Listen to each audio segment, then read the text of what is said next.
What if I just didn't put any audio on the show? What if I just didn't do that? Good. You guys didn't miss. You missed my mess up at the beginning of the show. I played the wrong theme music for a second, and it was a preview of maybe something to come here on the channel. We'll see.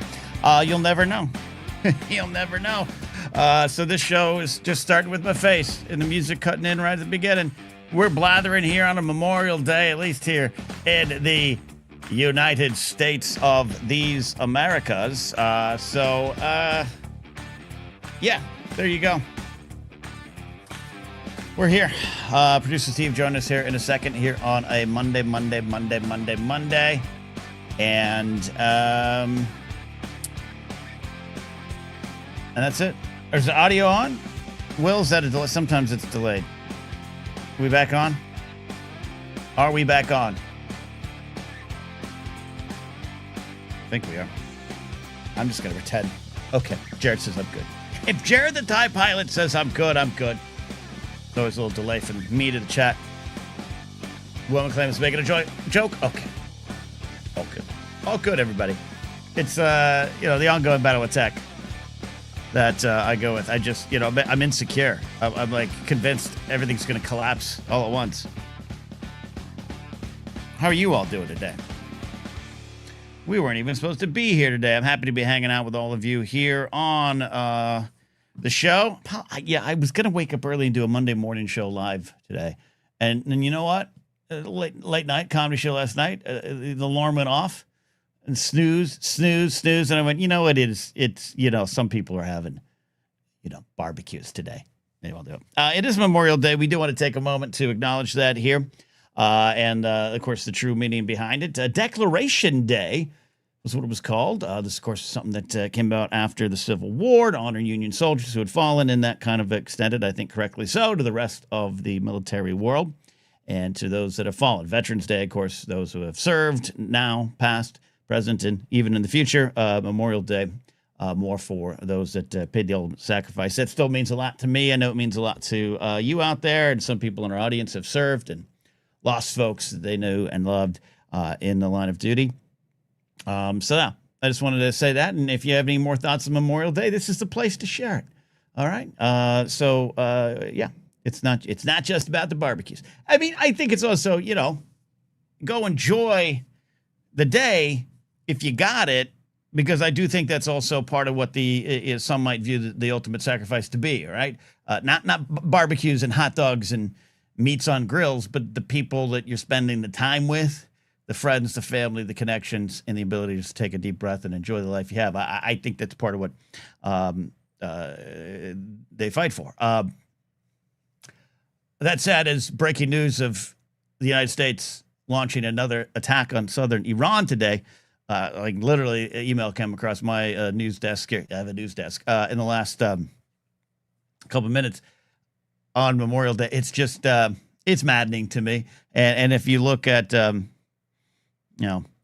just say from Vietnam on, it's right to not just question the wars, but really dig into deep as to why and how it was executed and just some of the lies around it. And I would just want more people to be mad about that, particularly those that served. And that's not far from my brain today. It's really not. It's not coming in here to put a damper on things. It's just like we shouldn't. The elite sending off the poor. Not always. That's a generalized statement, but to send the other classes to fight their wars. It's not World War II, which I know is more complicated than maybe sometimes the history books want to say, just in the sense of when we came in, the war and everything. World War I, the war that I think really changed the world and set up the world that we are in now, good, bad, or otherwise. I never want to say wars are justified, but I understand the concept. I understand some of the big whys, but that's swirling around my head today, and I always just want to share that. Yeah, Boop says, I mean, they're recruiting low-income areas the heaviest, so you're not right. It's just one of the realities. And I get it. If I had the luxury and the privilege of not having to serve, of having other focuses, my dad was in the Navy, my uncles are Navy, Army. I didn't go that direction. I also came of age in, I won't say an era of peace because there's always stuff going on, but the 90s, man, we had it good in the 90s, right? We felt everything had get Cold War's over. We're the big winners. Bill Clinton's playing saxophone, Jim Blossom's on the radio. Different times, but for a lot of folks, that's the only way to make money. That's the only way to not just get out of town, but to maybe find your way forward and to provide and to get education, all that stuff. So I think that's so much true. That's on my mind. Since I'm starting Memorial Day doing a little political bitching, can I do this? Can I get a hell yeah on what I want to do? I do want to wait. I should wait for producer Steve, but he's got bedtime duties for the kids, so he'll be here in a second. I wanted to weigh in on the sports world controversy with Jackson Dart, the New York Giants quarterback. Third year quarterback? No more than third year. I don't keep track of the Giants as much as I do the Dolphins, but young quarterback. And he not only appeared at a Trump rally, he introduced him. And there's been a lot of hoopla around that. And one of his teammates, Abdul Carter, his name, defensive player, he posted on social media kind of, what are we doing here kind of thing. Kyle Hartle says he was a rookie last year, so just going into his second season. And hoopla around it, controversy, and a lot of people weighing in. So, I'm going to weigh in. I'm going to wade in and weigh in. I'll say this. I don't mind that he did it. I don't mind that Jackson Dart went to a Trump rally and that he introduced him. Why? Because I got to look at it from this way. If he had gone to a Bernie rally or an AOC and Bernie rally and introduced him, I'd be happy. I'd be proud. I'd be like, I like that guy. He went to that side, and I don't like that. But the problem I think I have. So, I don't think athletes should stay out of politics. I wish more of them were in politics. Even though I know what that means more of them will have the red hats on out in the open. Sports are just coded conservative, even though that's not always true across the board. I don't want anyone to stay in their lane. If you're a human being, your lane is to care. Your lane is to have an opinion on how we agree to take care of everyone and the policies that support that or are against that. So I can't. That's where Jackson Dart wants to go. That's what Jackson Dart wants to support. And now we know. I do think he has a right to do that. Just because if they take that, if teams say that you can't do that, then we can't have players going the other way. Or not even the other way, like it's just two sides, but just speaking up. Speaking up in support of Palestine, or, speaking up for women's rights, or speaking up for the trans community. I would like more athletes to do that and feel as though they can do that. I would like to feel as though they could take a knee and not lose their goddamn careers for doing something right and close to their heart. So Jackson Dart, keep going to Trump rallies. Keep doing it. You're right. I think the problem I have, that one of those that said, is it was something similar when I had some thoughts on my episode of the 3 Things About Jelly Roll. The professional singer and occasional professional wrestler. And I'll restate a little bit what I said there. I don't know him personally. I've been around him briefly. I was backstage at a Shinedown show that he was opening them for, and now his profile has definitely risen, and he headlines his own shows. But I know people that know him. By all accounts, good dude. By all accounts, sincere, and he got into that hot water of just kind of really spewing the born again Christian stuff and I believe he believes it. I believe it is sincere and matters to his life.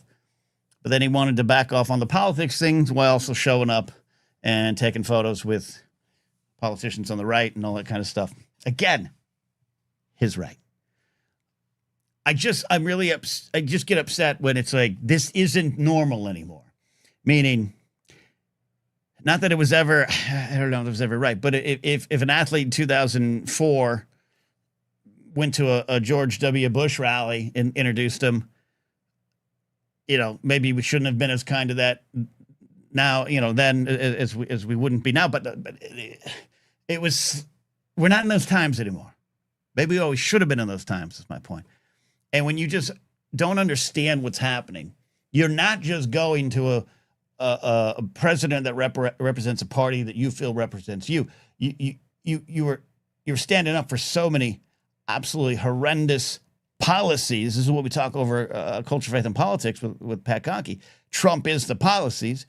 You're standing with that, and none of this shit is normal, and you're acting like it's normal, and you're defensive like it's normal.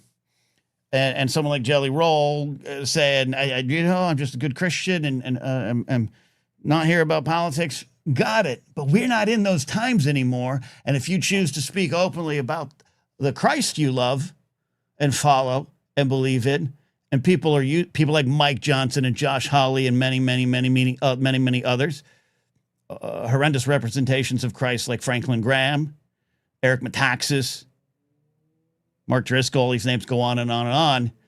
If you're not recognizing we're in times where you must, I do believe, speak out against them if you believe in it. If you're a Christian, speak out against Christian nationalism.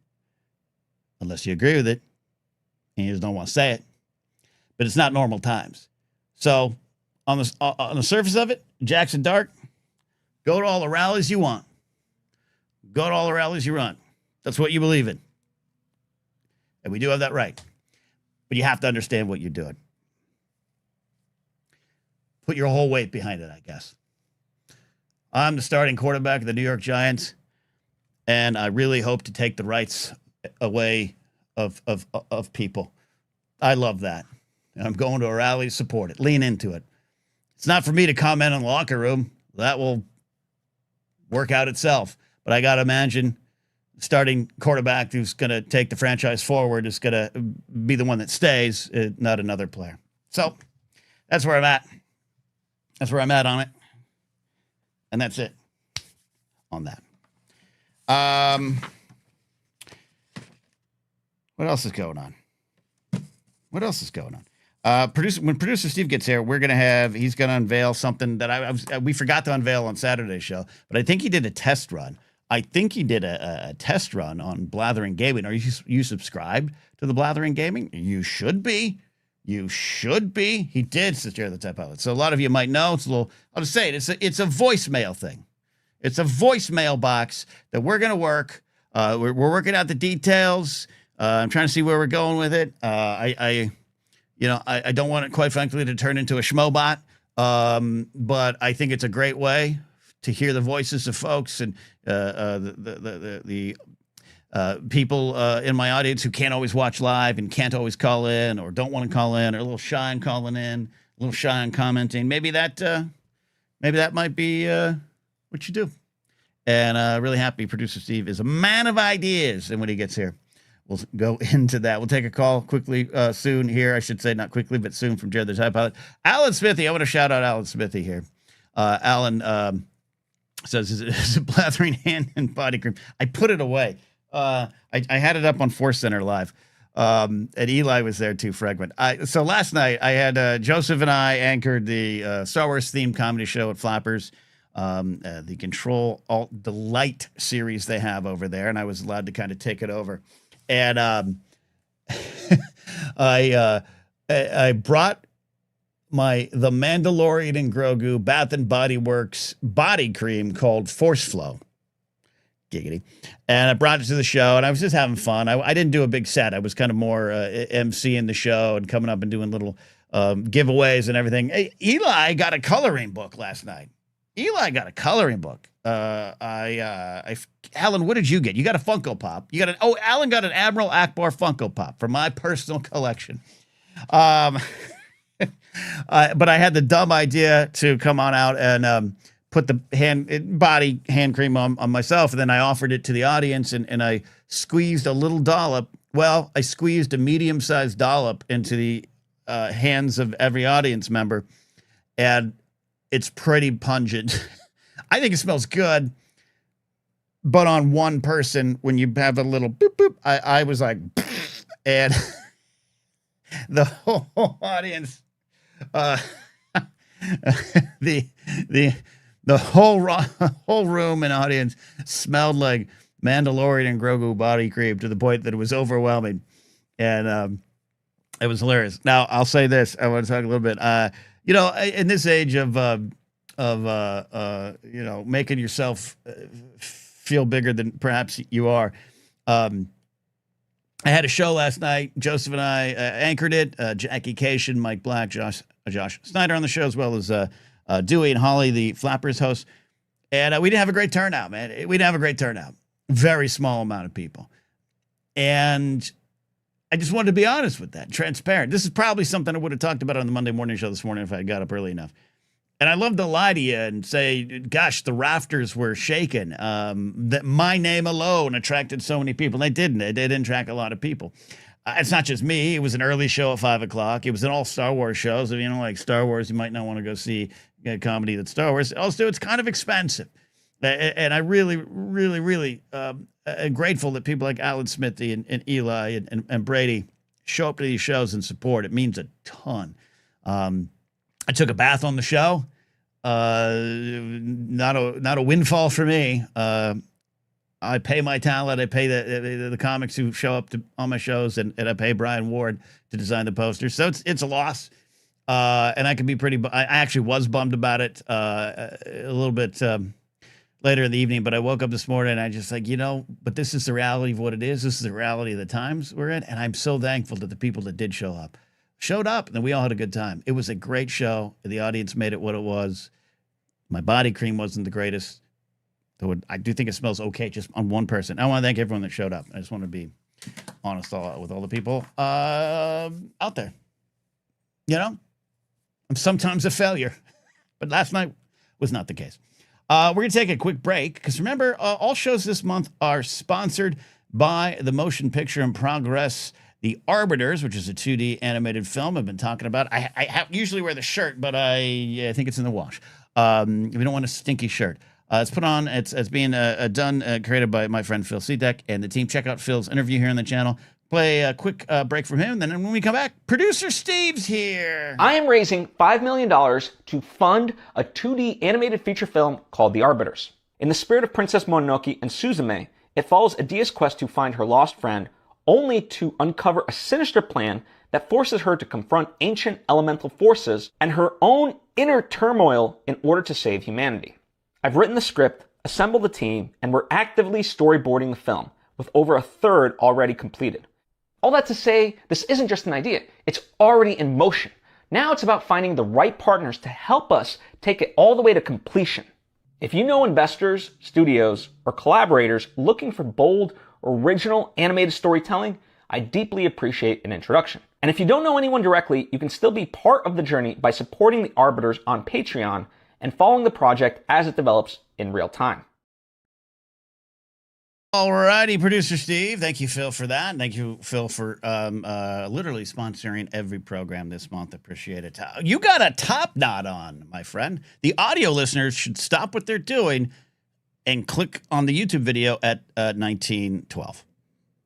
Man Bun Mondays, baby. How's it going, Ken? It's going great. What is it? The weather that's bringing on the bun? Is it functionality? No judgment. I like it. It's humid as hell. Yeah, it's hot. It's humid. I'm schwitzing like an Airedale over here. I got a Blackstone for my birthday, Ken, so I was putting that together all afternoon, and I used that, fired that up, had some cheesesteaks for dinner. It was glorious, but it was a lot of work. So I'm fresh out of the shower, and a Blackstone's like a griddle grill. It's like a grill, but it's like just a griddle. Yeah, it's fucking amazing. Okay. Great. I like it. Dad Steve. Steve out there grilling. Kids' hot dogs are on. That sounds great. No, we had cheesesteaks and peppers and everything. Oh, it was so good. Good stuff, man. Oh, man. Well, happy belated birthday. The celebration of Steve's birthday is not done. Of course, this Wednesday, 5 p.m. local time, Pacific, we are going to be watching Three Musketeers, the mid-90s classic. You can go in. It's going to be on Patreon only. I will, I'm going to, for those that are just channel members only, I'm trying to figure out the best way to get you to watch the link. Maybe I'll put the replay. I don't know. Bear with me. It's really hard to cross-platform those things. But it's going to be live on Patreon because YouTube might shut it down. And that so I got to get those YouTube members over to the Patreon page if they're not on Patreon. It's going to be a lot of fun. So I'm looking forward to it, buddy. I'm super looking forward to it as well. We might be able to just do it on Twitch too. Who gives a hell? They don't care what the hell you watch over there. As long as we just like put like a little thing in the bottom of it that like makes it look like we're playing a Three Musketeers video game. No one will ever know the difference, and we're good to go. Yeah. Okay. Maybe. Yeah. Maybe. Just won't do it on YouTube. Be a little Patreon party.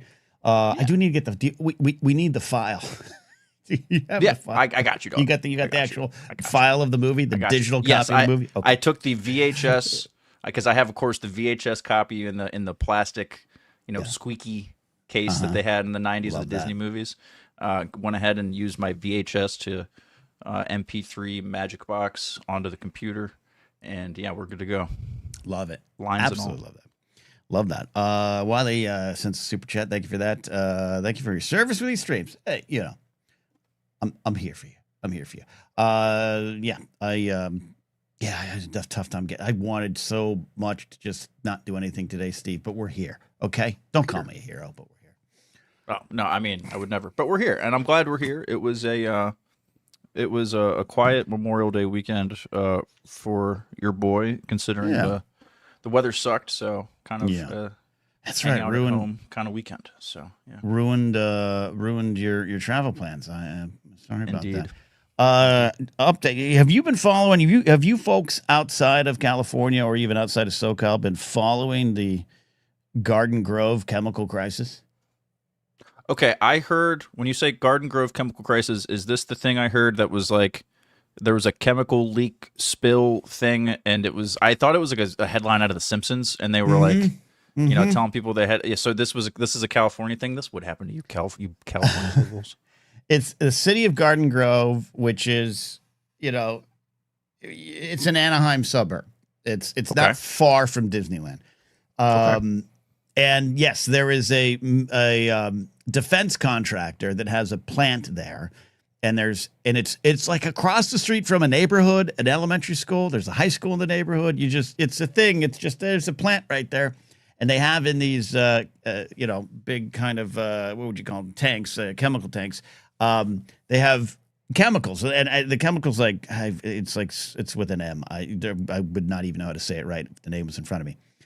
It's there. And it started, it started having problems, started heating up and started leaking. And then they kind of were like, there's some stuff in there.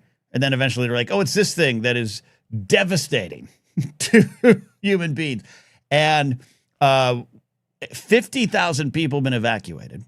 Damn. There is maps of the rings of damage. So the fire department spokespeople and the hazmat teams have been like holding press conferences going, this circle, total destruction.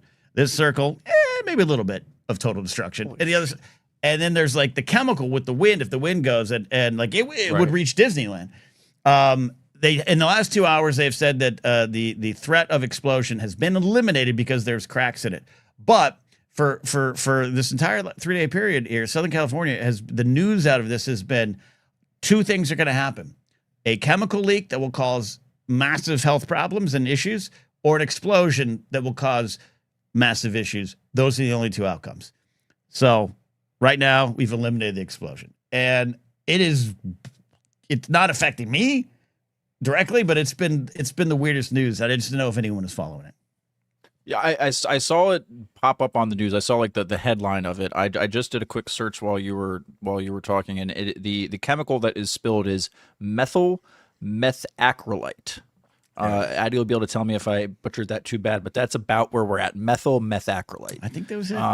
That is what was spilled, and yeah, not good. Emphasis meth, Ken. That's what the Google emphasis pronunciation thing says. Emphasis meth. That's not good. Whatever it is. Yeah. Emphasis is meth. I'm worried. Alan Smithy suggests that we use this. He says, I think this was fake to evacuate the area so aliens can land just like Close Encounters. We should start that rumor. It's a disclosure day, like viral marketing campaign. It is. That's what it is. I bet they'll do something at Comic-Con like that. Aliens have landed. You got to find them. I would do. Anyways, I have no other take on that story. It's bonkers. Like and Detective McCarcel says, as someone who lives within 30 minutes of dozens of chemical plants, I can only say that shit always sucks. Hopefully it doesn't explode. Yeah, hopefully it did. How big are these circles? When you said rings of destruction, that first of all, we got to do something less scary than call these things rings of destruction or whatever the hell it is. That might have been my term. Come on. Okay. Pretty big. How big were these? Okay. Pretty big. Okay. Yeah, and the tank, it was one tank, but then I guess that would maybe explode the other tanks next to it. I don't know. But it was pretty, 50,000 people displaced right now because it's in a neighborhood. You just got to hope that that's like being super cautious, right? As far as how, you know what I mean? And hope that it's just like, hey, we're evacuating for now, but once we get this shit under control, you'll be able to go back and things will be okay, yada, yada. Yeah. So crazy. And this stuff, I think we're always closer to the disaster than we all realize, right? Like I've told the story before of like my old boss who was a LAFD firefighter, but he had retired, and he was like, at any given day in Los Angeles, there are tanker trucks that you think are going to 76 gas. They actually have rocket fuel in them, and an accident, an explosion would be devastating. Like, it would be bad. Yeah. But we just hope they don't crash every day. And it's that's crazy. It's like those stories of the military like transporting nukes like over Nebraska and one just like falling out and be like, shit, well, who's gonna find it really? But there's that story. There's that story. My friend's working on a TV series based around it. Of I think it was in the 60s, North Carolina. A plane crashed with a nuke on it, and then and it almost detonated. We would have had a nuke going off in North Carolina, but it didn't know. Tell them, go look at Roswell. We got to hide this. Aliens are in Roswell. But imagine that happens. They might not know it was a plane went down. Someone sitting on the button in Washington might have thought it was the Ruskies, and they just missed and hit Charlotte instead of Washington. It's like, no, hit go, and now we're screwed. You know what I mean? Like, everything's over. That's a big what if. Anyways, we're so close. We're here. We're celebrating our life today. Hey. Oh, there we go. All right. So I know we got. If you want to call in, please call in. It's Advice Monday. If you need advice, call on in. If you just want to ask a question, that's all I ask. Just have something to ask us here, to have fun on the show while we're here. I also want to, I'm just promoting things tonight. On Thursday, we got a big show Thursday. Big guest swinging through to do 1-star reviews, and it is Dan Fierkel. I'm going to say it 100% right. From Australia, but he is a wonderful actor. You might have seen him on Spartacus. You actually might have seen him on TV Fights with me and Roxas Dreyer in 2016. He is coming on the show. He's got a great new comic that he's actually behind, and we're going to talk about that. So we're going to get into that. We might even have a chance to do a giveaway or two, but he's going to have fun with the 1-star review. So please come back Thursday for that fun, big show and support what we're doing here as we try to take over the world via the Blathering. Okay, speaking of that, let's, before I forget and do another goddamn show where I'm like, Steve, the one thing we got to do tonight is talk about your voicemail thing. And then I end the show without talking about it. That's on me. It's on me. Let's talk about your voicemail thing. What do we got? So the voicemail box is officially live. We'll be ready to unveil it whenever I guess we can do. I don't know if we need to do any more testing, but we can kind of figure out logistics. But the idea here is I've set up a voicemail box, guys. I set up a mailbag. So I created a web page that we'll put the link in for like the Discord members, YouTube channel members, Patreon, all that jazz, right? Yeah.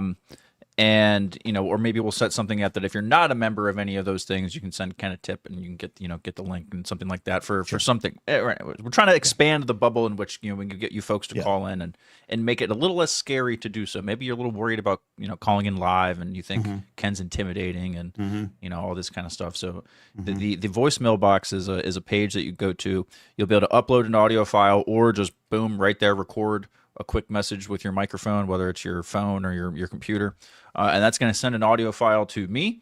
And then I will be able to vet it and review it, obviously. So, let's not drop any, racial slurs or things that are going to get Ken kicked off of YouTube.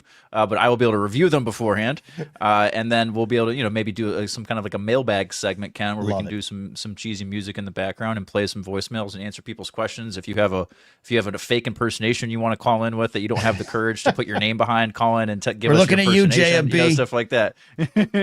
So, anything. Maybe you have an idea you want to pitch, or you have a question, or you're just nervous. It's a little wrinkle. Kyle Harlow asked, do we know what the voicemail time limit is? That's scary. It's scary that Kyle's like, I have a manifesto ready. Yeah, let's try to keep it, think about the radio show, folks. Let's try to keep it under a minute. You know what I mean? We want to be able to, because you want Ken and I to be able to like listen to it and react to it without having to like play it back over and over again. So think sports radio, think AM talk radio. Someone, hey, hang on, blah blah blah. First time, long time. I'm gonna hang up and listen. Yeah. That's the vibe we're going for. I love that. Boopenheim says, "Oh man, I was going to use the F slur, and the F slur is the word fun." If you're a Star Wars fan, apparently. Oh man. See, Alan Smithy says Cal might call to extend that to 3 minutes. I don't know if we can do this. Steve. I think under a minute is the goal. Quite frankly, under 30 seconds is probably your goal.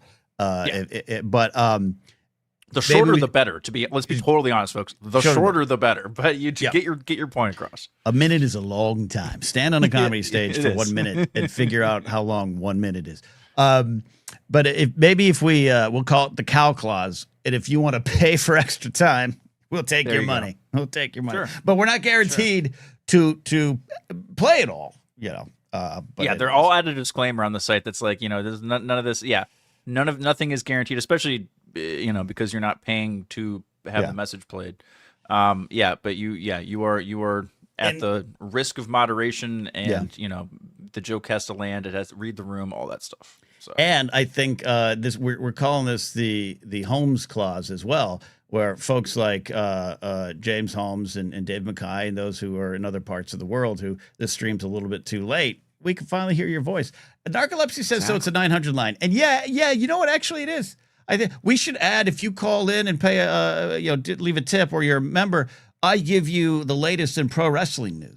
The old 800 or 900 lines. I'm Mean Gene Okerlund. I'm going to tell you all the things that are going on. Maybe we'll do that. Love that. I love that. All right. Look forward to that. I'm really excited about that. Steve is an idea man, and that is why we call him Producer Steve. Let's take a call from Jared the Tide Pilot. He wasn't around Saturday, and we're going to find out why the fuck not. All right, Jared, you're on. What do you mean I wasn't?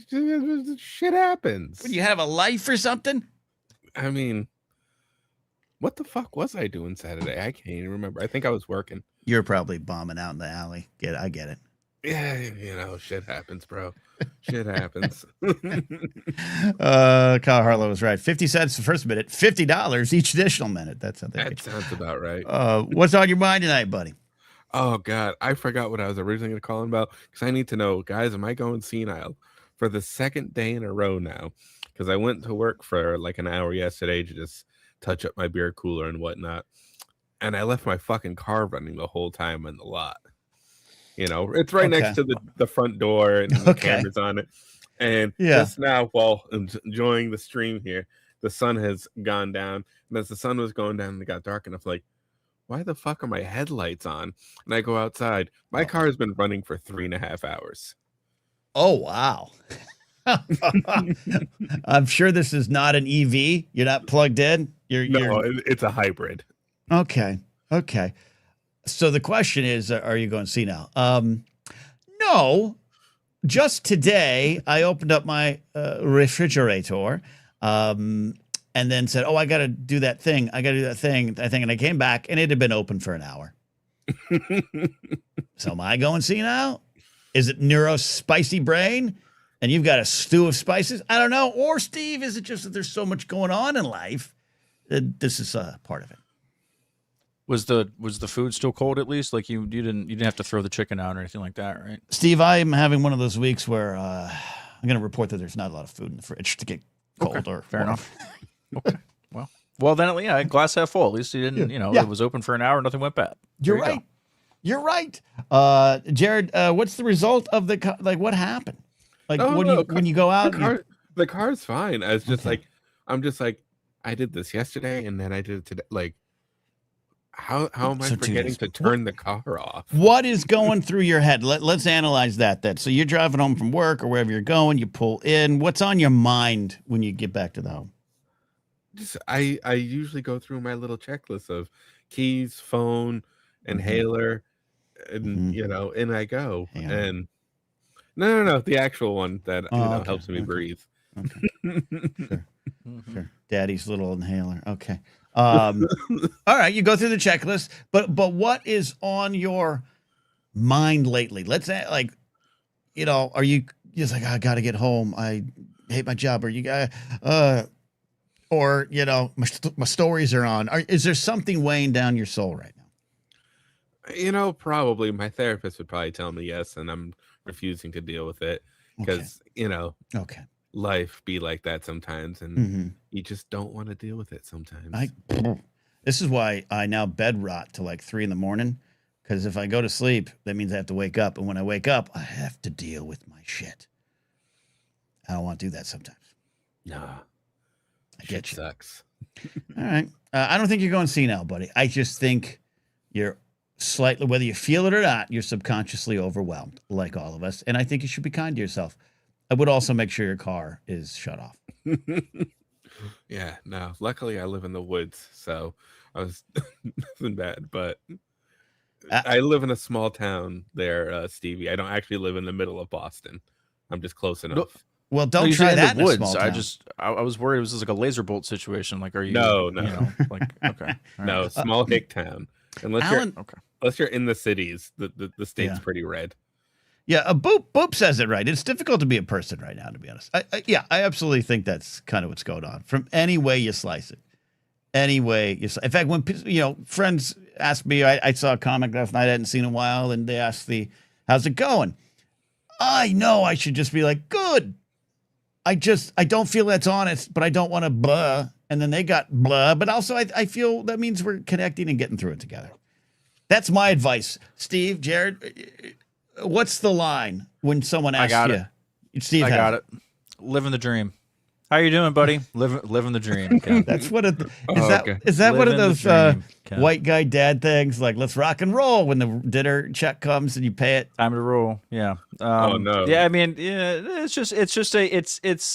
can be as genuine as you want it to be, but it could also be, hey, we're going through it, man. Here we are. You know what I mean? But I'm not giving you the good bullshit though. Because I absolutely know I won't out anyone. It's people that I love, but there's some folks like when you go to a Schmodown taping, hey, how are you? And like 6 minutes later, they'd be like, and then my cat died, and then I stubbed my toe, and you're just like, I'm gonna jump off a cliff. Good times.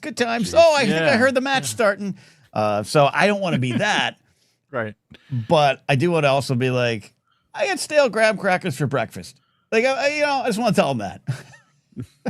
I don't know. That's okay. Jared, the line I have to my customers a lot of the time that my therapist hates that I use is, oh, how you doing?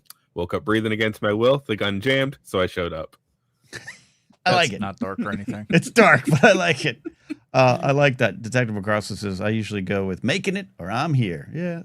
My good friend, Owen, texted me today. He's like, hey, man, how you doing? And I went, I have marked present. And that's all I can do today. All I can do today. All right. You guys made me feel better about it. So what do we do, gentlemen? How do we be kind to each other? How do we be kind to each other? Or to ourselves, I mean. That's what I mean. How do we follow Ken advice? That's a great question. That's a great. I started the episode tonight getting a little serious about Memorial Day and Jackson Dart. So let's get serious here. As best. Yeah, I had some takes on it. Some takes on it, Steve. Right. You got to rewatch. Steve. Just Memorial Day, and I just wasn't. That was just a weird sentence. You weren't together. here. I'm sorry, Memorial. I wasn't. No, I'm just. I'll have to go back and watch. All right. I think when I say it, I say it a lot. Be kind to yourself. That just means there's those moments where you feel I haven't done enough. I have to start one more project. I have to do this. I have to do this, or I didn't do that, or that's maybe even worse. Like I didn't do this morning. Like I said, I woke up and was like, I'm going to do a Monday morning show because I was out last night. I'm going to do it today, and I didn't do it, and I started to beat myself up, and then I was just like, you know what? You don't need to do that. You didn't do it this week. You've missed other weeks. Just be kind to yourself, and pick yourself up and do something else. You can always do it again, do something else this week. I think that's what I mean. That resonate, Jared? It does. I like that. You're an elegant man with the words there, Ken. I like it. I'm just a dumb guy at the end of the bar, just waiting for my buddy Steve to show up. That's all. I'm here. With his man bun. I'm here. It's a fantastic Jackson man. Dart and Memorial Day. Like, what the fuck do those things have to do with each other? Can't let it go. I love it. We talked. Okay, this is the first 20 minutes, so I don't want to bore. the folks. But I talked about Memorial Day. I take that seriously. Yeah, I'm not asking you to rehash anything. Just like, what the hell do those two things have to do with each other? They had nothing in common unless you're talking about America and the future of America, Steve. Yeah. I just, I don't, and I wanted your opinion on it. My opinion was, I don't care if he does it. It's his right to do that. What I get, because I would have liked him if he went to a Bernie rally. He didn't. But it's not normal times anymore. When he's kind of defensive, or people like, what? He voted for the guy. He went to the guy. He's like, that's a fascist. Like, what? Do you understand what you're doing? Do you at least understand who you're standing by? And that's where I get upset. I love my quarterback. That just goes to show you, Ken. Kids named Jackson that spell it with an X. That's what's soon to be running the country. So get used to it. Yeah, buckle up. Buckle up, Bill. My Lord. Thank you, Jerry. All right, we're good. We're here. I feel caught up now. I'm sorry. You're here. No, I wanted your opinion on it. It's just those were in context. That was a very funny statement. So without the context, I agree with that. I don't disagree with that at all. Jared, any other final thoughts? You're the only caller tonight, Jared. So you got the floor. Laser Bolt, you need to come in with some Laser Bolt. I'm just gonna say this. I wish Laser Bolt called in more. Physics buddy Joe, you can learn us something tonight. Yeah. But no, life goes on right now. Band has just booked like 14 shows for the rest of the year. Look at that. Doing You're things doing and good. Stuff. So tomorrow, what? Without going into details, what's one area you need to be kinder to yourself about, Jared? God.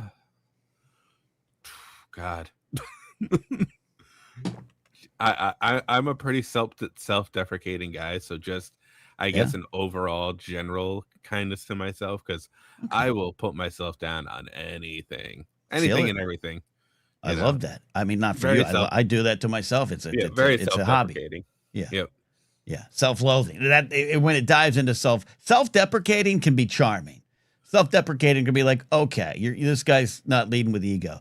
It's when it's a slippery slope. It's a banana peel that leads to self-loathing. And that's, yes. Someone once described to me, and this is, self-loathing was my brand. And it's self-deprecating is more my brand than self-loathing. At least I try to be. But someone, not to me, but I had someone describe self-loathing as a real selfish, egocentric thing.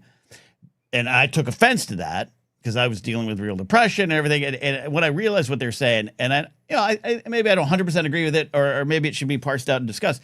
But the thought was like, you're putting whatever you feel about yourself on the shoulders of someone else, and putting them into this really bizarre situation or tough situation where they have to pick you up, but not in like a friendly way, not like a be kind way, just like, I hate myself, it's your problem now.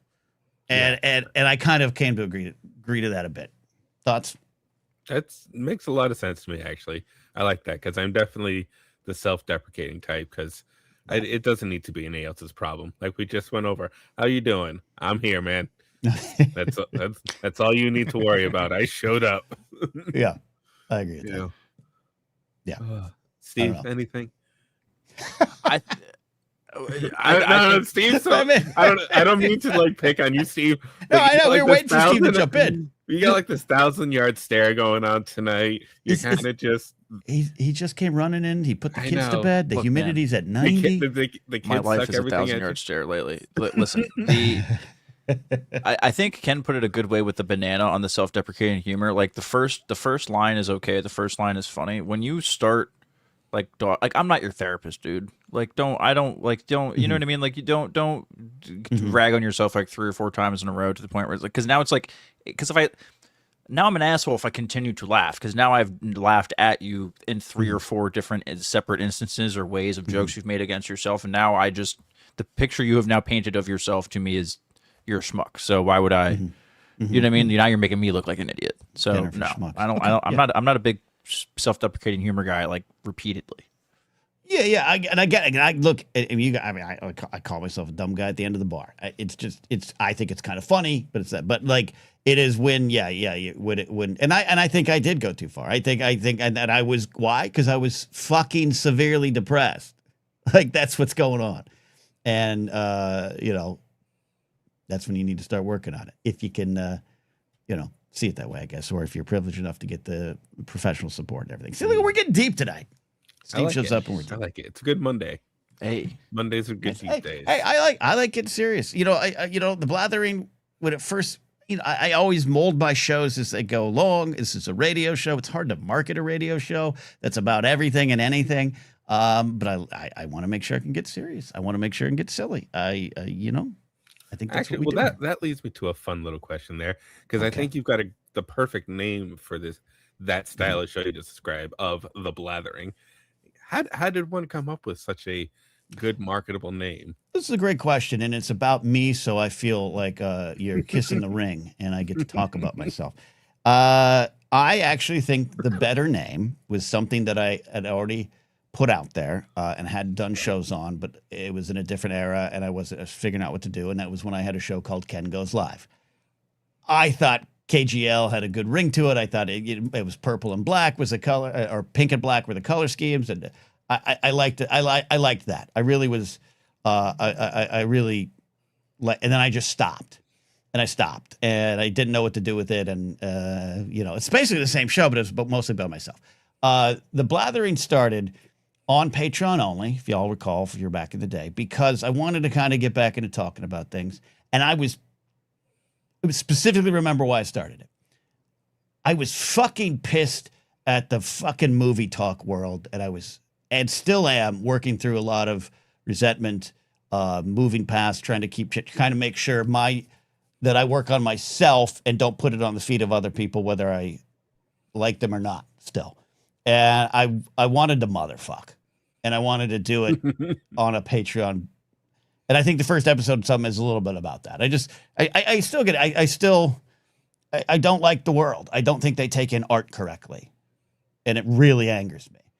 And I think a lot of them are just dunces, and a lot of them get away with not revealing who they really are, and it drives me fucking insane. And that's what it started. And he was a blather. So I was like, but if you remember, I called it something else the first 3 episodes. God, what did I call it?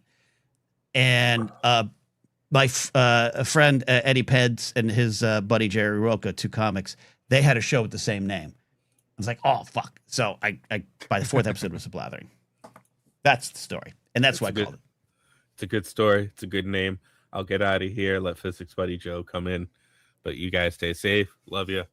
I love it. Thank you, Jared. Be kind to yourself, Jared. I'll try, Ken. All right. I love that there. We do have a call from Physics Buddy Joe in a second. I'm going to check on the Garden Grove thing. It's still not exploded. That's good. Craziness. There we go. We'll take a call here in a second. But everything, how are you feeling, Steve? Do we need to be kind to Steve? I'm good. I don't think I'm in a good place. I think I'm in a place of giving, a mood of giving. I want to help those around me. Don't worry about me. I worry when someone says don't worry about me. I worry about them.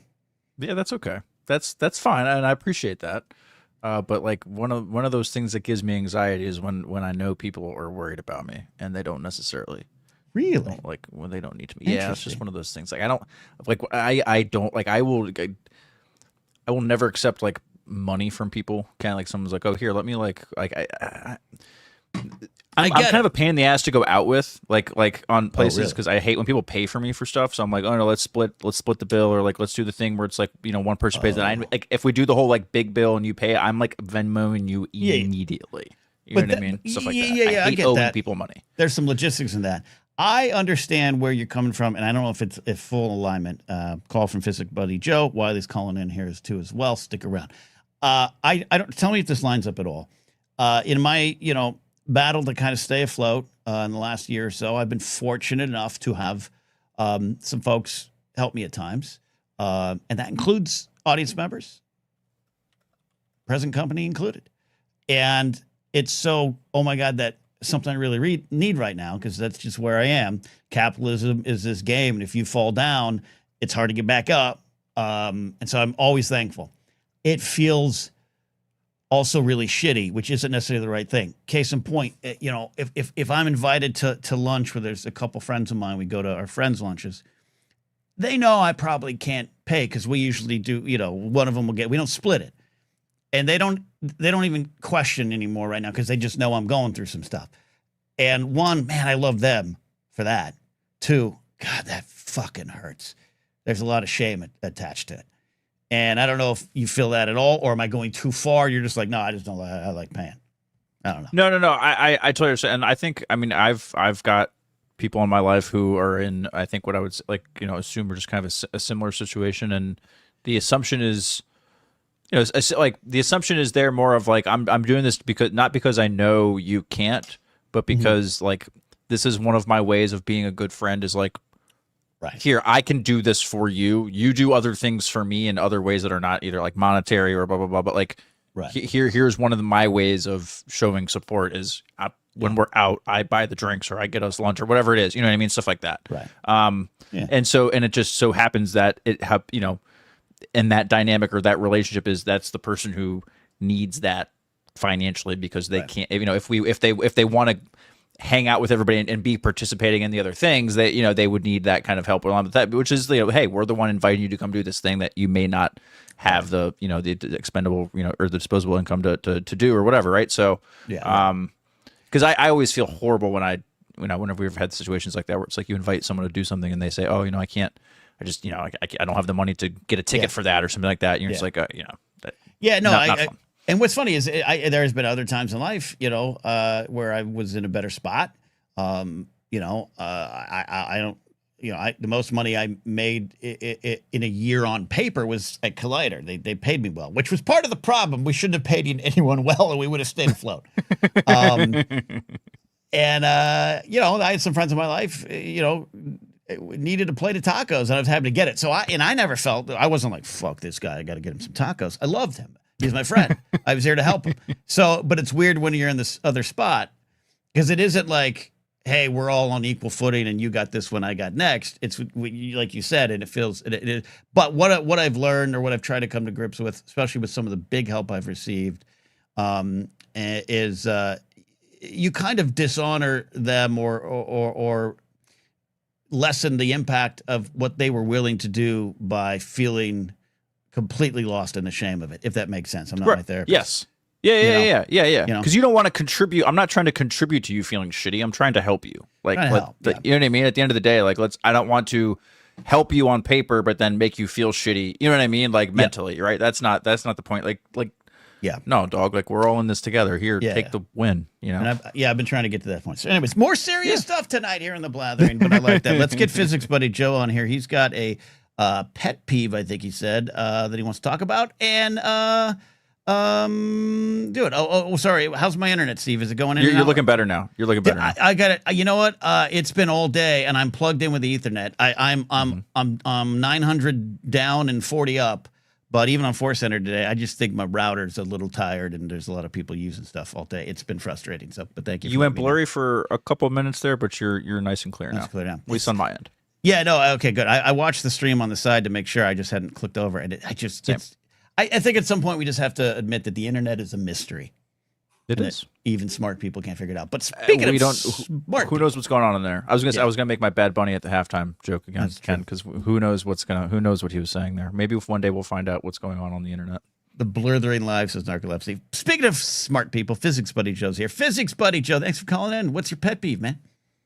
Well, first I want to say I think you guys were right on with the like paying for each other thing. I always say with all my friends, like, it always comes back around. A lot of times it's easier to just let one person pay, and then we just know, like, next time we kind of reassess, and if I can cover it the next time, I'll make sure I cover it the next time. Yeah. And it kind of depends on who you're out with and feel it out. Sure. But I agree. I'll come back around, and you might not be able to monetarily buy them the beer the next time, but you'll help them move. And it all just comes back around, especially with good friends. So, my friend Triana, I got to get on the show. Tree is spectacular. She once said something. I helped her something, or we did something. She goes, "We're putting money in the friend bank. We're depositing the money right now," and I think that's right. Great stuff. But Joe, that's my pet peeve is just a little thing that it drives me crazy. Mm-hmm. Is pet names, and especially pet names for your significant other. That have to do like calling each other babe or baby. is weird to me. So I don't know where that came from. This is the advice part. I don't. What is the source of it? Because I don't treat my significant other like I do my 2 children. So I'm not like, I would call my children baby, but I would never call my wife baby. It's weird, and it rubs me the wrong way. This is fascinating. This kind of, I'm glad. I wish we could do immediately. If I had the money, I'd pay writers to do a real history of romantic pet names. Right. Because obviously, you all know I'm like in a new, dating relationship, and it's going great, and I just absolutely adore her. And we've long moved into the pet name thing, and it is kind of weird how you arrive at them. And how I think consciously and subconsciously, when the names start coming in, I try to make sure they're new ones, that I'm not pulling something from the old times back. Like you're not Bunny like, Rabbit. Oh, wait a minute, you're not Bunny Rabbit. yeah, like, or just like, you're like, oh, that was in 2006. That was a good one. That was a good. I got to bring that one back, like, because I want it to be sincere and organic from the situation. But then, I hadn't used, Joe, to your point, I hadn't. And maybe Joe's like, God damn, I hate you for using any pet name. But no, I'm kidding. But that's true. But some of them rub the wrong way more than other ones. But like Jared says, call my partner Nuggy. That's great. I might add that one to my. I'm gonna Jared, can I buy that one? But for the first time, routinely, I found myself quite just unplanned saying baby doll this week. Mm-hmm. And on the way home, Joe, I was like, when did that happen?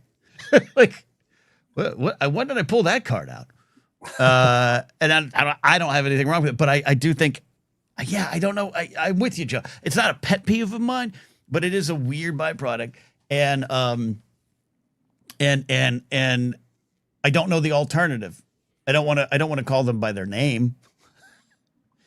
I don't know. I still call my wife. I'll refer to her as my wife, or I call her by her first name. But even in conversation, if I call my wife by her first name, she just assumes that I'm upset or frustrated, and or vice versa. It's like if my wife is using my first name, it's like here, my mother here use my first name. Sorry, Joe, what did you say? Oh, sorry, Steve. I call her Mama most of the time now because we have kids. I would say that's a pet name, right? No, well, I guess it's functional for the kids, right? Yeah. By the way, I don't think there's a right or wrong. I just, like, if I was married to a woman named Stacy, and I was like, hello, Stacy, that would feel weird to me. Hello, baby doll. Like, I don't. It's a great Jerry Seinfeld bit. I'm gonna scribble this down and do it before Jerry. Maybe it's generational. My parents never really did pet names either. So that's a good point. So it was never a thing I grew up with. So I don't get it. And then the baby thing is weird to me. So I get that. Is it weird from like, what are we doing here? Like a baby? Like we're in. Yeah. Like if a lot of the world's going to give Olivia Rodrigo shit for wearing baby doll dresses, which I think is just ludicrous, but then we should also carry that over to that. If there was some weirdness with that, there's some weirdness with this. Is that what you're thinking? Sure. Yeah. Or did I take it too far, Steve? No. I don't think so. I call my wife babe probably 90% of the time that I talk to her. I don't think. But in my previous relationship, yes, a lot. Yeah. I didn't even think about it, which I think is a little bit of what Joe's getting at. Is like, when did that start? Did it carry on through the ages? Is there, ancients who are like, my darling? I don't know. Lass. Yeah, no, well, here, I do have the top 10 romantic pet names according to romanticpetnames.com, Ken. If you'd like to hear those really quick. This is amazing research on the fly. Here we go. So number 1, I wish I had I need a horn or something. We'll start, actually, we'll go from 10 down. We'll start. Number 10 is darling. Okay. I'm giving you a chance for the sounder in case you have it. I thought it's okay if you don't. Here. It's okay. Okay, that'll do. Number 9 is bae. Number 8 is boo. Number 7 is dear. Number 6 is sweetie. Number 5 is love. Number 4 is my personal favorite, sweetheart. Number 3 is baby. Ew. Number 2 is honey/hun. and number 1 is Babe. See, it makes sense that it's the top 10 of most used, but they're all pretty generic. And again, I might use, I think, 4 of them. Yeah. But again, to Joe's point, like Joe, if it's hyper specific, are you better with it? You know, my little lily pad or something like that. Smookums, yeah. They're all weird to me. Yeah. I feel like it's like a get a room, like. Oh, interesting. Like it's like letting me in on your relationship a little too much. So me calling my wife Babe is the equivalent of physics buddy Joe hearing me like say like, hey, me and my wife thought you guys looked like we really dig your vibe from across the bar. Like really, it's that bad? Would you let me call your wife Babe? No. I mean, it depends how much money you're offering me. No, but that's not the same thing though. Yeah, I don't know if that's. But you're bringing it out into public. Yeah, no. What physics buddy Joe is doing is analyzing something that I think has just been accepted for so long that I've never thought about it. This is why this is really fascinating conversation. I don't have all the answers. This is why your brain hurts. Yeah, we shouldn't even care about. But I will say this: sometimes, especially if you're introducing someone new to the circle that's new to your life, I have found that when I've just naturally said a little nickname, a little pet name, I do feel I've let my friends into some intimacy they don't normally see. I will say that. I agree with you, Steve. It's not, I don't, no, you shouldn't call her that, yeah, I get it. This is fascinating. This is like that roommate comfort where it's like, how comfortable am I around my roommate's girlfriend? Like, will I walk across from my bathroom to my bedroom and without my pants on or something like that, or like in a towel from the bathroom? You know what I mean? Like, like where's that line? That's kind of what that reminds me of. I get it. All right. Well, Joe, some of the audience wants to burn you at a stake. Other people, I think, are agreeing with you. I think this is a great topic. It's not a deal breaker. But it is a little like every time I hear it, I'm like, yeah. You know what? I'm with you from in the sense of like, I was just having this thought to myself. I was not like I'm gonna stop, but I just like, wow, that's just kind of, you both kind of come to agreements on the certain names. It is kind of weird. It's weird. All right, Joe. Thank you for letting me vent. No, that's what we're here for. I appreciate it. And thanks for the also the insights up top of the other stuff too. Appreciate it. For sure. Have a good one. Joe Cullinan. I like it. See you, babe. See you, babe. Babe. Yeah, what is well, you've been married a long time. Yeah. What is do you remember any old ones? Oh yeah, I do. So I'm not going to tell you anything about my current one, but I'll talk about previous ones because I had to come up with new ones, right? So I remember I had an ex-girlfriend growing up. I had a bunny. Okay. That was one because everyone uses babe, sweetheart, like those are interchangeable. Sure, like I called all my girlfriends babe. Yeah. But one specifically was bunny. They're all animals, is what I found. I don't know if that's a weird thing, but yeah, one's my wife has. I was gonna say my current wife. My wife has an animal name. But yeah, there's been a bunny. They're always cute ones, right? The time. Yeah. Hey, you're my little donkey's home. Like that. Right. No. Mm-hmm. But yeah, those were and then. Bunny, rabbit, those are all kind of the same thing. But it's just more of like a you do have to find the unique ones you can't share. Like once you've used bunny, that one's gone. That one's done in the trash. It's like literal pet names, you know what I mean? Like you don't have a spot and then you have spot 2, you know what I mean? Like you got to come up with something else. Yeah, bunny, ladybug, what was? Yeah, I had there was one that was like a initials of a longer accidental inside joke that got squished into she'd call me my CP, which was something related to cuddling and everything. Yeah. Cutie bear. cutie bear. all sorts of, But yeah, it's all that kind of stuff. There and what's the line? Like, oh, my little aardvark. I don't know if that would work. Yeah. Oh, that would be a good one though. Like, what are some kind of like some interesting? Yeah, like otter. Aardvark's not bad. What like, is the line? What is the line? What is the line? What is the line? It's like something that's cute. Is it cute but dangerous, or cute but like clumsy, like, or cute but too big? Like, what are those giant rodents that are in South America? The Gila really monsters big ones. or whatever? Or, no, rodents. Gila Like they're monsters? big. No, Oh, Gila the monsters are rodents? You lizards. said rodents. Yeah, the you're big right, giant rodents. I don't know. They're like huge. Not capybaras. I think that's what I'm thinking of. Yes, is that I know cute? Yeah, you know what I mean. Is that too complicated? It's my little honey badger. Oh, here's my honey badger. Oh, yeah. See, I could see someone doing that, but that's like vicious. That's Yeah.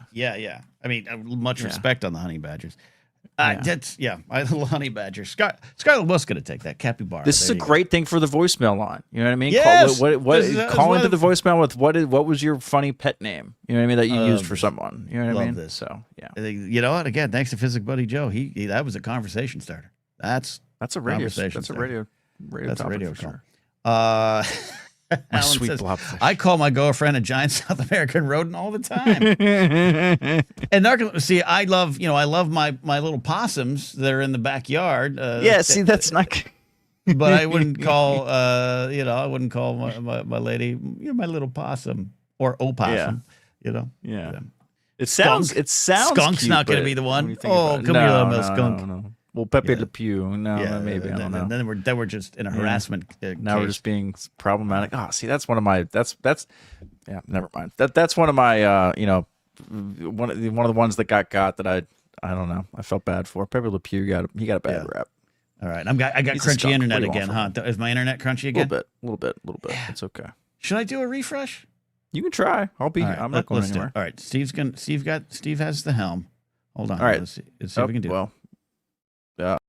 Okay, there we go. Now I'm on the helm. So yeah, here we go. So I'm going to put the voicemail line in the Discord to start. So if you're not already in there, make sure you're a member of Ken's Patreon so you can get access to the Discord. Awesome, fun things are happening and hopping in the Discord, so make sure you get in there. And that's where we'll put the voicemail line first and get access to that. And then by the time the next show is, it didn't work. like fix it right off the bat. Yeah, no. I don't understand. 900 900 up, 40 down. 900 down, 40 up. Can you switch us around? I don't like being on the side. There we go. Yes, Thank you. yes, Much babe. better. Thank you. But yeah, so that's what we'll do first, Ken. We're gonna put the line for the mailbag in the Discord. We'll start it there. Okay. And then you let me know where else you want me to post it, and we'll make it available. And we will update that link often so that it's not the same. So that we'll keep it access it's not open to everyone. So in case it gets shared or something like that, it's not there. But all the messages get moderated by me. I have all the metadata, everything. So don't be stupid. Folks. We know who you are. I know who you are. Yep. Let's take a call from Wiley. If Wiley, I think he's ready there. Oh, sorry. Oh no, Wiley's on. Okay, Wiley, how are you? I'm good, Ken. How are you guys? I'm good, darling. Good schmookums. One thing to add to the money thing that you guys were talking about earlier, I'm a gift giver, huge gift giver. And over the years, I've learned that some people don't like that, so it's like a weird line to cross. That's a whole other aspect of it. Just how Steve was saying, like he doesn't like to be in the negative, if you will, when going out. And sometimes I'm always willing to pay. I'm always willing to do that and stuff like that. But people will be like, I don't like when you do that. It makes me feel uncomfortable and stuff like that. So I've had to really work on reeling that back. So there's a whole other aspect to it. What, like, when you say gifts specifically, like what like a Mando and Grogu body cream? Like, what are you showing up with? No, I'm talking like I consider it a gift in a way of like, if we're going to go eat, then I pick up the check. They just like, okay, in a way, not really fully announcing a gift, right? Well, yeah. Are you secret about it? No. Okay. No. Because I think I'm going to out him. I'm going to out him right now. Mark Ellis, big checker picker upper. And sometimes at a level that you're like, dude, you need to eat yourself. Like, what are you doing? There's 50 schmodowners here. And he is so goddamn sneaky. I witnessed him piss off his mom once. We were all up in Edmonds. and he does the, I left my jacket in my car. I got to go to the bathroom. Hold on, I got to go talk to the bartender. And then they come back and they're like, here, sir, here's your signature. And we're always like, he did it again. Like, so maybe that could be it. I bet maybe that's kind of what you're talking about. Yeah. So I kind of have to add a little wrench into the previous conversations in a way, kind of linking a narrative here. So we've talked a lot about this specific girl I've been trying to get a date with and stuff like that. Yeah. And the one thing I haven't told you guys about the information is I've actually never dated someone in my life. So so the whole thing is just there's a whole other layer to it as well, and it's kind of based in fear a little bit. And fear and stuff like that. So how much can we go into this? What are you comfortable with? You know what? For you, Ken, I've known you since you were like 12, like 17. Yeah, like I've known you for a very long time. You're like the guy at the MC last Monday where he's like, when I was a kid, I watched you. Like, get it. I'll let you choose. I was going to kind of go into a thing adding on, talking about the movie.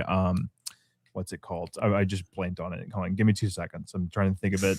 Albert Brooks, Defending Your Life. I was going to go into that talking about fear, but if you have questions relating to that, let's go that route. No, I speak from experience in the sense of up until 26, at the age of 26, I absolutely did not date. That's literally my age as your age right now. Yeah. See, look at this, Steve. My life experiences matter, Steve. You told me in your test voicemail they don't. Shit, you weren't supposed to get that. Yeah. Damn it. Okay, maybe the voicemail box isn't actually where it is. Hold on. Yeah, and I have a joke about it. And Wiley, you do not have to acknowledge or answer this one, but I have a joke about being a virgin until I was 28, which was an interesting journey that affected me psychologically, but also was something that wasn't a big deal. It was just a thing. Late bloomer, Steve, I made up for it. But to just the dating thing, Wiley, I had some, I done some smooching at 20, like, but so I wasn't like completely, but when it came to normal interactions or dating, I'm not saying you're not normal, Wiley. I wasn't. It was about an insecurity thing. And then it just snowballed, meaning at 18 going, I haven't really had a date. Not a big deal. 19, 20. All right. Maybe you got to be thinking about it, but not a big deal. 21. Okay. And then by the time I was 26, it almost was, well, I've missed the boat and I guess I'm done. You though are, I don't think in that same boat, but are there any similarities? Where do we go from here? Very similar, actually. So I first went on, like, it's something I've really focused on so much in a way where it's constantly on my head, like, oh, I've never dated someone and stuff like that. I've never had these experiences. Like, what am I doing wrong? And like, you hear these social media people, oh, you need to work on yourself. That's all I've been doing for 26 years, to work on myself. So I will say, I did. I just need to understand myself better, but also, I've spent enough time with myself that I'm ready to have someone else help, or just have a burger with me. I get you. Sorry, Wiley. Continue.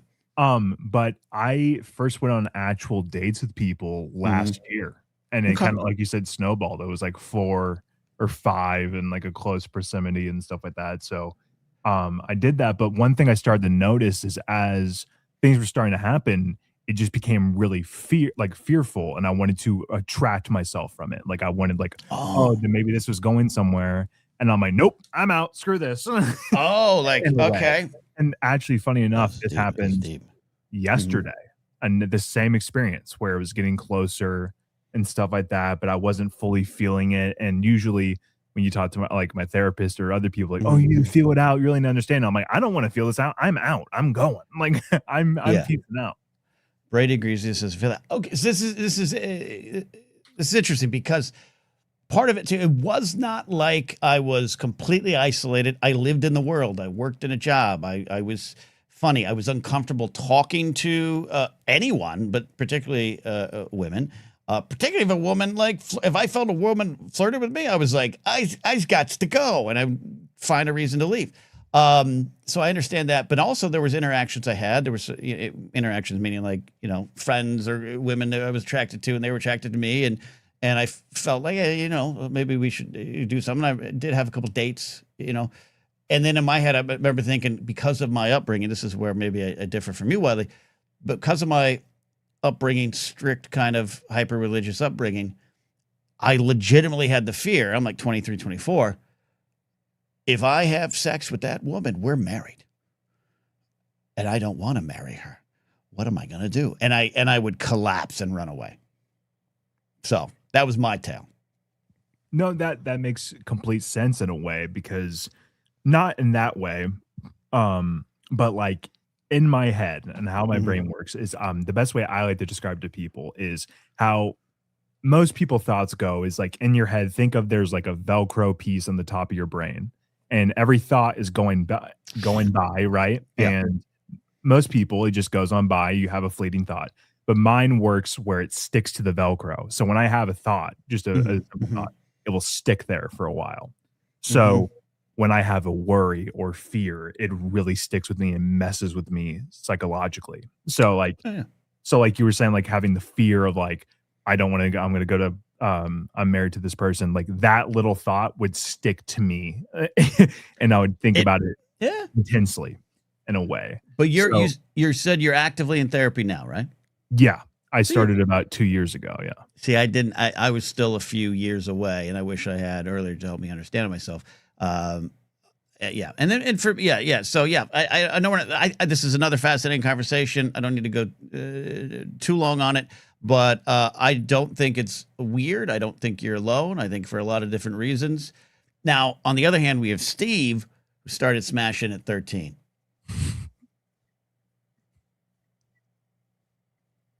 No? Oh, it's Steve's completely fucking muted. God damn it. I just thought I was right. I said 16, not 13. Oh, okay. There you go. But I actually have a way to bring in the Defending Your Life movie. You've seen it before, right, Ken? No, I know what it is. I don't watch a lot of movies. But basically the whole premise of it is like after you die, you go to this judgment period, and it's all based around fears. If you can move on to heaven or go back to earth and retry it to deal with your fears. In a way is like, okay, I'm deciding to stop talking to this person because I purely think it's I just don't feel a connection or whatever and stuff like that. But then there's a whole other thought of being like, oh, is this fear based? Is this me running away? Is this my attachment thing? So that's like a whole other aspect, and especially with how my brain works, like you really stay on those thoughts, you know, even if you're doing it purely for what you think is right. You're like, no, I get it. And look, you're a very thoughtful young man. I think when the right situation arises, it's going to be completely rewarding. But yeah, maybe a little bit of fear, maybe letting yourself know that, hey, it's okay. I think one of the things I'll say that changed me, because I still had this kind of, this is it. This woman kissed me. I better start planning the wedding now, which is probably from some religious trauma, upbringing trauma, whatever it might be. And then I did get a girlfriend when I was about 28. Met her on MySpace. Put that down.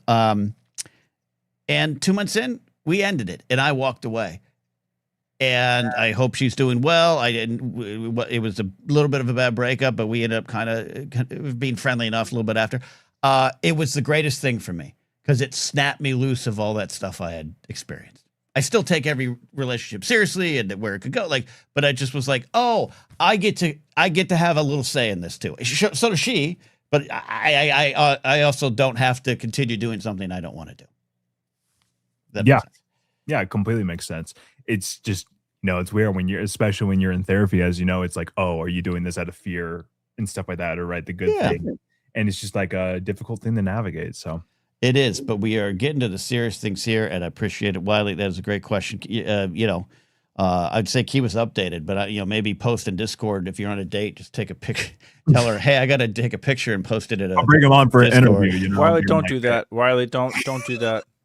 Don't do that, Wiley. No? Just take it. Okay. No, please don't do that. Okay. Yeah, you're good, man. Don't. Yeah. Yeah. Do yourself a favor. Don't. What awesome. are you doing? Oh, I'm taking a picture because I need to post it to this Discord of this dude that I They want to know of this dude's Discord that I've been talking to. Yeah. What dude? Just this old dude on the internet. He just sits there talking about my sex life. My logic and how this is probably the wrong way to go about things is like I want to find someone that enjoys the Blathering Live and other people that enjoy that stuff because that's what I'm into all the time. Quite frankly, I think every one of you in the audience who are single need to start dating someone who will subscribe to this channel.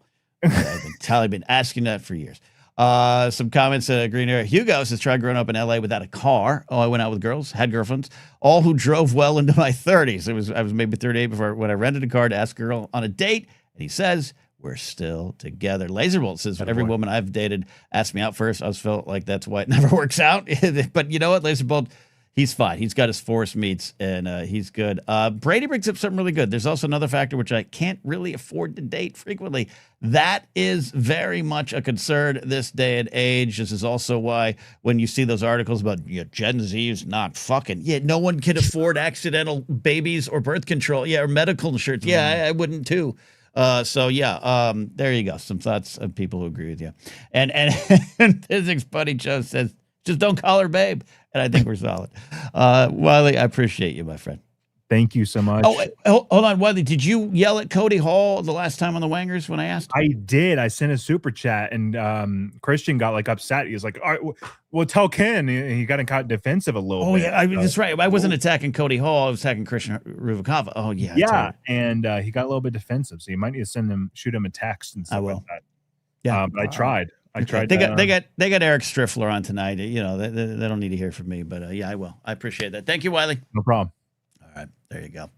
Steve, we went a lot of places tonight. What do you feel about that? You know what I want to feel? What was your MySpace song, Ken? What song played when someone went to your MySpace page? Change Daily. Really? Change Daily. Because this is at the height of I used to be a music journalist. Of course, I have the radio background. Was a music journalist during that era. Wrote for Tiny Mixtapes, and so daily. That's a lot of work. Every couple days. Yeah. Okay. But you changed it a lot. Okay. Yeah. And then the wonderful Taffeta, who I sometimes call Kitten. Sorry, Joe. My kitten.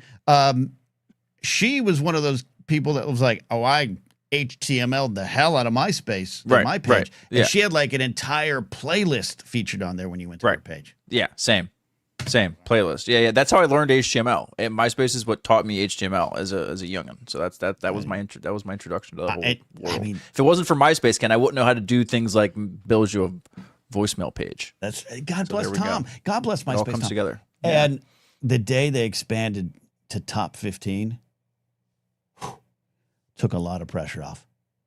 Yeah. Took a lot of pressure off. See, top eight meant something, man. It was like it's like expanding the NCAA tournament. You know what I mean? It was like it's not the same anymore. I understand it. It had a little more exclusivity to it. I could get behind you on that. For me, it took the pressure off. Which friend would be, butthurt if they weren't in the list. If you wanted to sneak maybe someone, someone you had a crush on that you were friendly with, but you want to let them know that you cared, but not top 8 cared yet, and freak them out, you could do that and just, have a robust friend circle. That's all I thought. Yeah, there's nothing worse than having someone in your top 8 you weren't in their top 8. That was a weird thing to navigate. That would start fights. Yeah, absolutely. Kids don't know. Brady doesn't know what that's all about. Brady doesn't know. They have no idea. Brady doesn't know. Anyways, yeah, bring back MySpace. I mean, I know it's still there. I signed into my account 2 weeks ago. No way, really? Yeah, I did. Yeah, I did. I do it about once a year. I remember, and I just check just to see. And then most of the stuff doesn't work anymore. The links are busted, but it's still active. It's still a site that you could go to. Didn't Justin Timberlake or somebody buy it? Yes, that's right. Does he still own it? Does he still own it? Is that still Let's a thing? find out. Does he still own it? I guess that's the thing I should find out. Right? Yeah. Okay, you're gonna do that. Yeah. Okay, you're gonna do that. Does Justin Timberlake MySpace? Yeah. Own MySpace? Brady says he missed MySpace by that much. Yeah, it was the time. I'm assuming it was a little more than that much, Brady, but it's okay. Yeah. Anyways, I had a lot of fun. Viant Technology. So it's not currently Timberlake. Because they were going to make it music focused, right? Right, that was the whole thing. He was trying to off. Yeah, I think it was trying to be like, they were trying to be like, oh, SoundCloud is the thing. Let's make MySpace into a better SoundCloud. I think that was kind of like the original thing. Yeah. And you know what? We sometimes have these conversations. I was about to end the show, but a thought came to me. And this was something that I was talking about with Taffeta the other night. We talk about the Ozzy Osbourne reality show. We talk, Physics Buddy Joe, JT bought it in 2011, Viant bought it in 2019. That's great information. We talk about the, Osbourne's reality show, which begat the Kardashians and blah, blah, blah, and that kind of reality world. And we've never gone back in social media and everything. I really think MySpace needs to be front and center in that conversation. Because it was the first, because I'd been on Friendster. Friendster was not the same. It was more your circle. And then MySpace was, who are these people? And Taffeta and I were talking the other day about Tila Tequila. Mm-hmm. You remember her? And then she turned into a literal Nazi, which was fantastic. Yep. Yeah, interesting pipeline. See that fall. But her, Dane Cook. I don't care what you think of him as a comic or his age gap in his relationship and when it started and all those things that hover around him. I think he was an important comic in the history of stand-up. I really do. And one of the things is he was like, oh, I can connect with communities and build things on MySpace organically and not use the marketing machine that doesn't always work or stupid. He changed the game in that. And I think that needs to be in the conversation. There's my dumb, smart thought of the night. I love it. I think the kids were sleeping on the history of MySpace because Facebook came along and kind of just steamrolled everything, and then it branched out from there. All those different social media sites. That's the other thing the kids don't realize is all these other things they do now are just like pieces that they like sliced off of either MySpace or Facebook, right? Because Facebook did all that stuff that Twitter does, that Instagram, it does post updates. They did pictures, they did videos. And so now, all the social media sites that came out of it over the last 15 years are just, okay, you don't have the attention span for 5 different features. So we're just going to do one feature really, really good and make that the thing that you focus on. That's the thing. So you know what I miss? We could write a book on this, Ken. Maybe we should. I miss MySpace blogs. That's how I blogged. And I would see you all worried about the music, and I shared music because I love music, but I was like, snap fingers, let's do this. I'm going to drop some genius words on you. And I'd put some dumb blog out there in the world. I just imagine you were on some like Star Wars Tumblr or Star Wars blogger as like a pseudonym that people have no idea of, and you're out there as like some totally famous other person. No, okay. Nope. I must have been a lifetime Star Wars fan, but I buried fan it. Fiction. I still don't like fan fiction or fan films about it. I buried it. So I would always check in, watch the prequels, secretly liked it, bought the toys, waited in the line at Toys R Us for it. But that was an era.